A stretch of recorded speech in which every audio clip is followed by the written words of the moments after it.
agus inis an lína tá Nichola Oman ó Na Gaeil Óga CLG a Nichola fáilteachtaí an chláir. Gur míle maithagad. A Nichola hui mé jaagháil at chun an tagrah seo a dhéanamh nniu mar tháinig méid tuairisce ortaí agus títe car an teachan chatte maidir leis an easpa an easpa cinteachta maidir Todhchaí Na Gaeil Óga mar chlub. Sulla leiríonn muid fin scéil is déine an féideart ar dús an Nichola Aqua Hortstone fao Stair agus forbairt Na Gaeil Óga CLG suas go dtí an látá nniu an le a hall?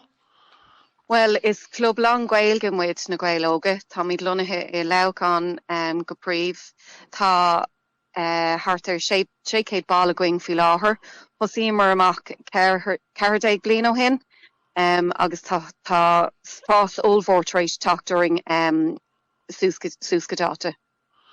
Is scéal sort do creditum faoi céá mór as atá an club, you know?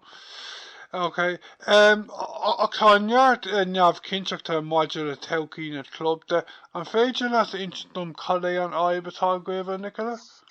Yeah, well, an aib atá ann faoi láthair ná tá míad mar dúirt méid tá míad lonathe I leabhán ach níl míad ag immert go háitiúil timpeall na háite. Dúiltíoch páirceanna áitiúil timpailing ón Comhairle Contae Theas le cúpla bliain inús. Tá páirceanna tá míad scartha óna chéile le haig tréinál agus le haig cluichí. Tá go leor feibhne an sin feibhne socrú an sin nuair tá cluichí baile ar siúl. You know, orintú bíoring na cluichí a thuirt agus teiste chuir ar na fórna eile óstáilí ana bhóring mar níl an spás an sin chun leanúint ráig. So you know, an príomhrud ná níl míid ag immert go háitiúil timpeall leabhán. Okay, agus tá sibh gardú na ceiste seo mar cheist teachchánaíochta na teachcháin áitiúil nach bhfuil? Tá cinnte, yeah, tá míid iníag dul angháil le roiintas na cóirlóirí atá suas in san teachcháin agus, you know, tá go leor rudí dearfach tá go leor teachtaí dearfach taca arásweithú bhfuil siad I géirí taú léinn chun an feib seo a réitú.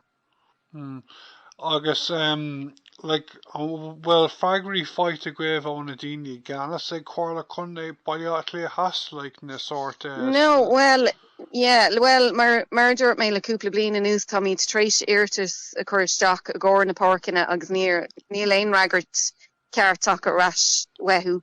Tá cúpla freagraí taca arás ó thosaigh mar an bhachta seo leis na cóirlóirí tá siad ag teacht arás tríd na cóirlóirí.